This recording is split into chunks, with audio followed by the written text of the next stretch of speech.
IBPS का vacancy आ चुका है, बहुत बड़ा वैकेंसी इस बार आया है। तो इसमें कितने बैंक शामिल है और कितने पदों पर वैकेंसी फिल किया जा रहा है, क्या क्वालिफिकेशन होना चाहिए, तो ये पूरा डिटेल इसके बारे में जानने के लिए पूरा वीडियो जरूर देख लें। पहले बात कर लेते हैं इनमें कितने बैंक इसमें शामिल हैं। तो इसमें आपको 11 बैंक देखने को मिल जाते हैं। Bank of Baroda, bank of India, bank of Maharashtra, Canara bank, central bank, Indian bank, Punjab national bank, Indian overseas bank, Punjab and Sindh bank, UCO bank और यूनियन बैंक ऑफ इंडिया। इतने सारे आपको बैंक इसमें शामिल है। आईबीपीएस के लिए अप्लाई कर सकते हैं। अब बात करते हैं इसका ऑनलाइन जो एप्लीकेशन होगा ये आपका कब लिया जाएगा। तो यहाँ पर आप देख सकते हैं 2 से 22/8 तक, यानी 2 अगस्त से चालू है, 22 अगस्त तक ये एप्लीकेशन लिया जाएगा। अब बात करें इसके एग्ज़ाम की, तो यहाँ पर देख सकते हैं प्री का जो एग्ज़ाम होगा ये अक्टूबर 2022 में होगा और इसी समय अक्टूबर में ही कुछ दिन पहले ही आपका जो है एडमिट कार्ड कॉल लेटर जारी कर दिया जाएगा। फिर अब बात करें अगर इसमें प्री में अगर क्वालिफाई हो जाते हैं तो प्री का जो है रिजल्ट आपका आ जाएगा नवंबर 2022 में। फिर आपका मेंस के लिए जो एडमिट कार्ड आएगा वो आएगा आपका नवंबर 2022 में, यानी रिजल्ट के तुरंत बाद ही आपका मेंस का एडमिट कार्ड आ जाएगा। फिर उसी समय आपका नवंबर 2022 में ही मेंस का एग्ज़ाम भी होना स्टार्ट हो जाएगा और इसका रिजल्ट भी आपका दिसंबर में आ जाएगा। फिर आपका जो इंटरव्यू है ये आपका जनवरी-फरवरी में, अगर मेंस भी निकाल लेते हैं तो इंटरव्यू जनवरी-फरवरी में होगा 2023 में। फिर प्रोविजनल अलॉटमेंट लेटर जो आएगा वो अप्रैल 2023 तक आपका फाइनल आ जाएगा, यानी कि आपका अप्रैल मान लीजिए, अप्रैल के फाइनल तक, लास्ट तक आपका जो है ज्वाइनिंग लेटर सारा कुछ आ जाएगा।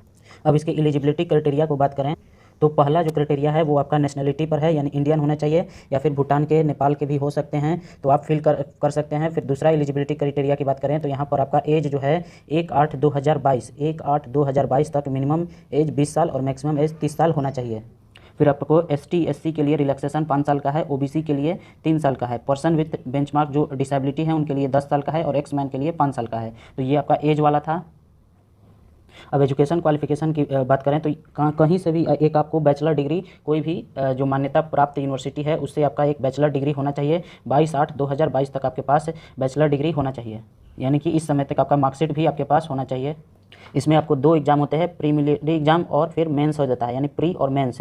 प्री में आपके 3 सब्जेक्ट पूछे जाते हैं, इंग्लिश, क्वांटिटेटिव एम्पलीट्यूड यानी मैथ और रीजनिंग एबिलिटी यानी कि रीजनिंग आपके पूछे जाते हैं। क्वेश्चन आपका जो इंग्लिश का रहता है ये 30 मार्क्स, 30 वो क्वेश्चन 30 मार्क्स का रहता है और इसमें टाइम 20 मिनट मिलता है। मैथ का क्वेश्चन 35 गो रहता है, 35 मार्क्स का रहता है और इसको भी टाइम 20 मिनट ही मिलता है।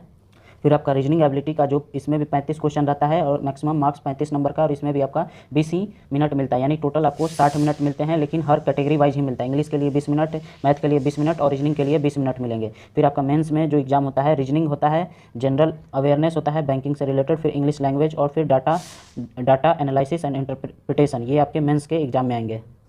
तो यहाँ पर रीजनिंग के लिए देख सकते हैं 45 क्वेश्चन 60 मार्क्स के रहेंगे और इसके लिए आपको 60 मिनट मिलेंगे। फिर जीए के लिए, जनरल एबिलिटी के लिए, आपको अवेयरनेस के लिए 40 क्वेश्चन 40 मार्क्स के रहेंगे और इसके लिए आपको 35 मिनट मिलेंगे। फिर इंग्लिश के लिए आपको 35 क्वेश्चन 40 मार्क्स के रहेंगे और इसके लिए 40 मिनट मिलेंगे। फिर इसके लिए आपको जो डाटा डीएआई है इसके लिए आपको 35 क्वेश्चन 60 मार्क्स के रहेंगे और इसके लिए आपको 45 मिनट, यानी कि टोटल टाइम आपको दिए जाते हैं 3 घंटा 30 मिनट।